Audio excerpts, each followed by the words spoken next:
In the year 1227, somewhere in the mountains of Mongolia, the most powerful man on earth lay dying. Genghis Khan, universal ruler of the Mongol Empire, conqueror of kingdoms from the Pacific Ocean to Eastern Europe, was 65 years old and fading fast. He'd been injured falling from his horse during a campaign against the rebellious Western Xia kingdom. The wound had turned serious. He knew he was dying. According to legend, Genghis Khan called his commanders to his deathbed and gave them one final order. His burial place must remain secret. Nobody must ever know where he was laid to rest. And to ensure that secret, anyone who saw his funeral procession would be killed. The guards escorting the body would kill any witnesses. Then a second unit would kill those guards. That unit would then commit suicide. 2,000 slaves who prepared the burial site were reportedly massacred. All to keep one secret, where the greatest conqueror in human history was buried. To this day, nobody knows where Genghis Khan's grave is. Somewhere in northern Mongolia, probably near the sacred mountain Burkhan Khaldun, lies the tomb of the man who conquered a quarter of the world's population. But we'll likely never find it. The Mongols kept their secret well. This is the story of Genghis Khan. Born as Temujin, a nobody from a minor Mongol tribe, he rose from nothing to build the largest contiguous land empire in history. At its peak, the Mongol Empire controlled 12 million square miles, an area the size of Africa. The Mongols killed an estimated 40 million people, roughly 11% of the entire world's population. Cities that resisted were wiped off the map. Entire civilizations were devastated. But Genghis Khan also created religious freedom across his empire. He established the first international postal system. He protected merchants and opened the Silk Road to unprecedented trade. He promoted people based on merit rather than birth. He was both the most brutal conqueror and one of the most progressive rulers of the medieval world. And his legacy shaped the entire course of human history. Temujin was born around 1162 near the border between modern Mongolia and Siberia, close to Lake Baikal. His father, Yasuji I, was a minor chieftain of the Borjigin clan. According to the secret history of the Mongols, the oldest surviving Mongolian text written shortly after Genghis Khan's death, Temujin was born holding a blood clot in his hand. The shamans said this meant he was destined to be a great warrior. His father named him Temujin after a Tatar chieftain Yasuji I had recently defeated in battle.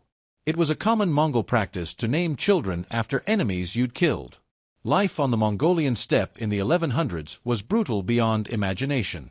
The Mongols were nomadic herders, constantly moving with their livestock, living in felt tents called jairs. Tribes fought constantly over grazing lands, water, and honor. Raids and revenge killings were routine.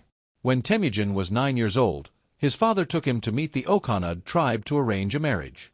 On the way, they stopped with the Ongjarat tribe, and Temujin was betrothed to a girl named Borte. Yasuji I left his son with Borte's family and started the journey home. But on the way, Yasuji I encountered a group of Tatars. The Tatars and Mongols were bitter enemies. When the Tatars recognized Yasuji I, they poisoned him. By the time he got home, he was dying. He died shortly after. 9-year-old Temujin rushed home, but his father was already gone. And the clan that Yasuji I had led immediately abandoned Temujin's family. In Mongol society, when a leader died, there was no automatic succession. The strongest man took control. Temujin was a child. His mother Holun had young children to care for. The clan wanted nothing to do with them. They left Temujin's family to die on the steppe. Holun refused to let her children starve. She foraged for food, dug for roots, caught fish. The family survived, barely, living in absolute poverty. Then Temujin did something that would define his character. He killed his older half-brother Begtur. The reason, according to the secret history, was that Begtur had stolen a bird and fish that Temujin had caught. In the desperate poverty they lived in, food was everything. Temujin and his full brother Kasar shot Begtur with arrows and killed him. Temujin's mother was horrified. She'd just lost her husband. Now one son had killed another. But Temujin, at just 10 or 11 years old, had established something crucial. He was willing to kill to survive. He would not be pushed around. He would be the leader of his family. When Temujin was a teenager, the clan that had abandoned his family came back. They were afraid Temujin would seek revenge when he grew up. So they captured him, put him in a wooden collar called a kang, and held him prisoner. But Temujin escaped. During a celebration where the guards were drunk, he slipped away, still wearing the kang, and hid in a river until his captors gave up searching. A man from another clan found him and helped him remove the kang. That act of kindness created a loyalty that lasted Temujin's entire life. He never forgot who helped him when he was at his lowest. And he never forgave those who betrayed him. In 1178, when Temujin was about 16, he married Borte, the girl he'd been betrothed to as a child. Her family gave him a valuable wedding gift, a black sable coat. Temujin immediately took this coat and gave it to Togrul, leader of the Karait tribe. Togrul had been a friend of Temujin's father. By giving him this valuable gift, Temujin was offering alliance and asking for protection. Togrul accepted. He became Temujin's patron. This was Temujin's first major political alliance, the beginning of his rise to power. But shortly after his marriage, disaster struck. The Merkits, a rival tribe, raided Temujin's camp and kidnapped Borte. This wasn't random.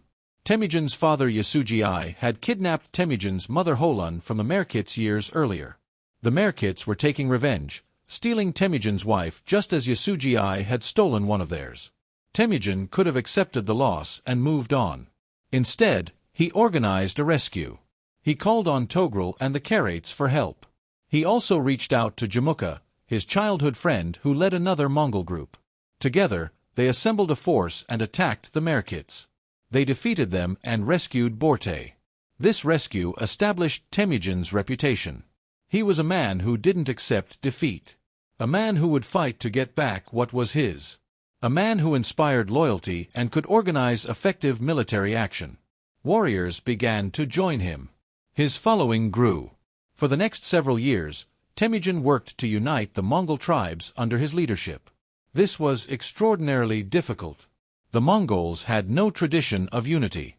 They were divided into countless small tribes and clans, constantly feuding.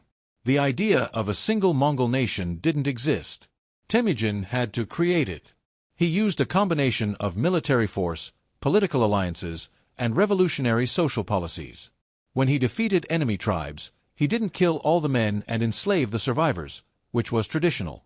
Instead, he absorbed them into his own forces. He promoted men based on merit and loyalty, not family lineage. A commoner could rise to command armies if he proved himself capable. This was radical. Mongol society was strictly hierarchical, with aristocratic families holding power. Temujin threw out that system. If you were talented and loyal, he'd make you a commander regardless of your birth. This created incredible loyalty.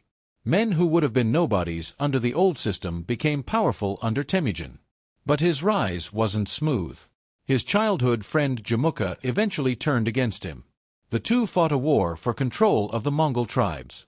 At one point, Temujin was defeated and had to flee with just a handful of followers. He was nearly killed. But he rebuilt his forces and eventually defeated Jamuka in 1205. When Jamuka was captured, Temujin offered him a chance to reconcile, to become brothers again and rule together. Jamuka refused. According to Mongol tradition, Jamuka asked to be executed without spilling his blood. Temujin granted this request. Jamuka was rolled up in a carpet and trampled to death by horses. It was considered an honorable death for a warrior. In 1206, at a great gathering called a Kurultai near the Onon River, the Mongol tribes officially recognized Temujin as their supreme leader. They gave him a new title, Genghis Khan, which roughly translates to universal ruler. The Mongol Empire was born.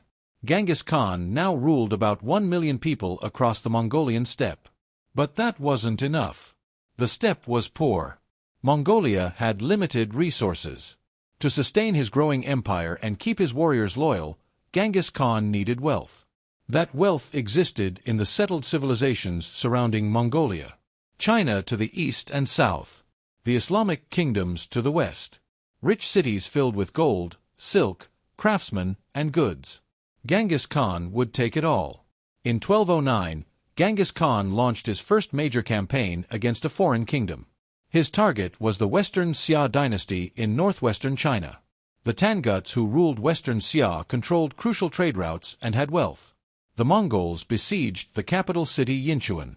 The Tanguts sued for peace and became vassals of the Mongol Empire, paying tribute. Then Genghis turned his attention to the Jin dynasty, which controlled northern China. This was a far more powerful enemy. The Jin had a sophisticated military, fortified cities, and millions of soldiers. The Mongols had perhaps 100,000 warriors. By all logic, the Jin should have crushed them. But Genghis Khan revolutionized warfare. The Mongol army was almost entirely cavalry, highly mobile horse archers who could cover vast distances quickly. They used superior scouting and intelligence gathering. They employed psychological warfare, spreading terror through brutal treatment of cities that resisted. And they were absolutely ruthless. In 1211, the Mongols invaded Jin territory. They won a massive victory at Badger Pass, where thousands of Jin soldiers were massacred. The Mongols swept through northern China, destroying cities, killing millions. In 1215, they captured Zhongdu, the Jin capital, which stood where modern Beijing is today. The city was sacked. Contemporary accounts describe pyramids of human bones left behind. But the Jin dynasty was too large to conquer completely. The war dragged on for years. Genghis Khan left one of his best generals, Mukhali, to continue the conquest while he turned his attention west. Because in 1218, something happened that would change the course of history. The Khwarezmian Empire controlled much of Central Asia, including modern Iran, Uzbekistan, Turkmenistan, and Afghanistan. It was wealthy, powerful, controlling key sections of the Silk Road. Genghis Khan didn't want war with the Khwarezmians. He wanted trade. So in 1218, he sent a trade caravan of 500 Muslim merchants under Mongol protection to the Khwarezmian city of Otrar. The governor of Otrar, a man named Inalchuk, accused the merchants of being spies. He had them executed and seized their goods. When Genghis Khan heard this, he sent 3 ambassadors demanding justice. The Khwarezmian Shah Muhammad executed one ambassador and sent the other 2 back with their beards shaved off, a terrible insult in that culture. Genghis Khan's response was devastating. In 1219, he assembled an army of perhaps 200,000 soldiers and invaded the Khwarezmian Empire. What followed was one of the most destructive military campaigns in human history. The Mongols moved with terrifying speed. They used psychological warfare brilliantly. When they approached a city, they'd send envoys offering peace if the city surrendered immediately. If the city submitted, the population would be spared, though they'd have to pay tribute. But if the city resisted, the Mongols would make an example of it that would terrify every other city in the region. In February 1220, the Mongols captured the city of Bokhara. Genghis Khan reportedly rode into the city's mosque and declared, "I am the punishment of God. If you had not committed great sins, God would not have sent a punishment like me upon you." The city was sacked. Survivors were enslaved or massacred. Next came Samarkand, one of the jewels of the Islamic world. The city fell in March 1220. The population was brought out onto the plains. The Mongols separated the artisans and craftsmen, who would be useful. Everyone else was killed. Estimates of the death toll at Samarkand range from 50,000 to over 1 million. The true number will never be known. Then the Mongols besieged Gurganj, the Khwarezmian capital. The siege lasted months. When the city finally fell in April 1221, the Mongols diverted a river to flood it, destroying what remained. Then came Merv, in modern Turkmenistan. When Merv surrendered in February 1221, the Mongols massacred virtually the entire population. One account claims that every Mongol soldier was ordered to execute 400 people. Merv had been one of the largest cities in the world. After the Mongols left, it was essentially dead. The devastation was apocalyptic. Entire regions were depopulated. Irrigation systems that had sustained agriculture for centuries were destroyed and never rebuilt. Cities that had stood for over 1,000 years were reduced to rubble. The population of what is now Iran may have been reduced by 3/4. The death toll across the Khwarezmian Empire was in the millions. But this wasn't mindless slaughter. It was calculated terror. Genghis Khan was sending a message to every kingdom in the world. Submit peacefully and prosper under Mongol rule. Resist and be annihilated. The choice was yours, but the consequences were absolute. Meanwhile, 2 of Genghis Khan's best generals, Gebe and Subutai, led a reconnaissance force on an incredible journey. They chased the fleeing Shah Muhammad around the Caspian Sea. Muhammad died of dysentery on an island, never having rallied effective resistance. Gebe and Subutai kept going. They rode through the Caucasus, defeating Georgian armies. They invaded southern Russia and defeated a combined Russian and Cuman force at the Battle of Kalka River in 1223. Then they rode back to Mongolia, having traveled over 7,500 kilometers in 4 years. It was one of the greatest military expeditions in history. By 1225, the Khwarezmian Empire was destroyed. The Silk Road was under Mongol control. Genghis Khan was the most powerful man in the world. But he wasn't done. The Western Xia, his first conquest, had refused to provide troops for his campaign against the Khwarezmians. Genghis Khan saw this as betrayal. He would make them pay. In 1226, despite being over 60 years old, Genghis Khan personally led a campaign against Western Xia. During the campaign, he fell from his horse and was seriously injured. But he refused to stop.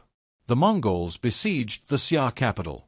In August 1227, the city was about to surrender when Genghis Khan died from his injuries. But even in death, he exacted revenge. His final order was that the Western Xia royal family and much of the population should be massacred after his death, so that nobody would know he died before the city fell. The order was carried out. The Western Xia dynasty was exterminated. An entire kingdom erased from history as one man's final act of vengeance. Genghis Khan's death was kept secret for months while his body was transported back to Mongolia. During the journey, anyone who encountered the funeral procession was killed to preserve the secret. When they reached the burial site, probably somewhere near the sacred mountain Burkhan Khaldun, Genghis Khan was interred in an unmarked grave. 2,000 slaves who'd prepared the site were killed. The guards were killed. Anyone who might know the location was eliminated. To this day, despite modern technology, despite archaeological surveys, despite centuries of searching, nobody has found Genghis Khan's grave. The Mongols kept their promise. The location remains secret. But Genghis Khan's legacy was just beginning. His sons and grandsons would expand the empire even further. His grandson Kublai Khan would conquer all of China, founding the Yuan dynasty. Another grandson, Hulagu Khan, would sack Baghdad in 1258, ending the Abbasid Caliphate and massacring hundreds of thousands. The Mongols would invade Poland and Hungary, reaching the gates of Vienna. At its peak under Kublai Khan, the Mongol Empire controlled territory from Korea to Hungary, from Siberia to India. It was the largest contiguous land empire in history. About 100 million people lived under Mongol rule, roughly a quarter of the world's population at that time. The death toll of the Mongol conquests was staggering. Modern estimates suggest 40 million people died, roughly 11% of the entire world's population. To put that in perspective, World War II killed about 3% of the world's population. The Mongol conquests were proportionally far deadlier. China's population dropped by tens of millions during the Mongol invasions. Iran lost 3/4 of its population. Central Asian cities that had flourished for centuries never recovered. The Mongols caused demographic catastrophe across Eurasia. But the Mongols also changed history in other ways. They opened the Silk Road to unprecedented levels of trade and cultural exchange. The Pax Mongolica, the Mongol Peace, allowed merchants to travel safely from Europe to China. Ideas, technologies, and goods flowed across continents. Paper, gunpowder, printing, the compass, all Chinese inventions, spread to Europe during the Mongol period. The Mongols may have inadvertently spread the Black Death, which killed a third of Europe's population in the 1300s, but they also spread knowledge that helped Europe emerge from the Middle Ages. Genghis Khan established religious freedom across his empire. Christians, Muslims, Buddhists, and others all lived under Mongol rule. Genghis Khan himself was an animist who believed in Tengri, the eternal blue sky, but he respected all religions and even exempted religious institutions from taxes. He created the Yasa, a legal code emphasizing loyalty, discipline, and order. He established the Yam, an early postal and intelligence system with stations across the empire where messengers could get fresh horses. This system allowed information to travel at incredible speeds. He promoted meritocracy. Regardless of your birth, if you were talented and loyal, you could rise in Mongol society. This was revolutionary in medieval times when birth determined everything. But we cannot ignore the brutality. The pyramids of skulls outside conquered cities. The massacres. The devastation. Genghis Khan's conquests were among the bloodiest in human history. Cities that resisted were essentially erased. The terror was deliberate, a tool of conquest. Was Genghis Khan a hero or a monster? The answer depends on perspective. In Mongolia today, he's a national hero, the founder of the Mongolian nation. His face is on their money. There are statues of him everywhere. The Genghis Khan International Airport in Ulaanbaatar is named after him. But in Iran, Central Asia, Russia, and China, Genghis Khan is remembered as a destroyer, a barbarian who devastated civilizations. The scars of the Mongol conquests lasted for centuries. The truth is he was both. A brilliant military strategist who revolutionized warfare. A political genius who united fractious tribes into an empire. A progressive ruler who established religious freedom and meritocracy. And also a ruthless conqueror responsible for millions of deaths, who used terror as a deliberate weapon, who destroyed entire civilizations. The Washington Post once called him man of the millennium, saying he embodied the half-civilized, half-savage duality of the human race. That's probably as accurate a description as any. One final detail makes Genghis Khan's legacy even more remarkable. A 2003 genetic study found that about 16 million men alive today, roughly 0.5% of the world's male population, are direct descendants of Genghis Khan and his male relatives. The Mongol aristocracy had many wives and concubines. Their Y chromosomes spread across Asia and beyond. Genghis Khan's genetic legacy is as vast as his empire. The man born as Temujin, a nobody from a minor Mongol tribe, who survived his father's murder and his clan's abandonment, who killed his half-brother to survive, who was captured and escaped, who built an empire from nothing, who conquered a quarter of the world, lies buried somewhere in Mongolia. His grave will probably never be found. The secret was kept too well. But his impact on history will never be forgotten. He changed the world more than almost any other individual. He created the largest land empire in history. He killed tens of millions. He opened trade routes that connected civilizations. He established religious freedom and meritocracy. He terrified the world and fascinated it. Genghis Khan was, in every sense, the man who conquered the world.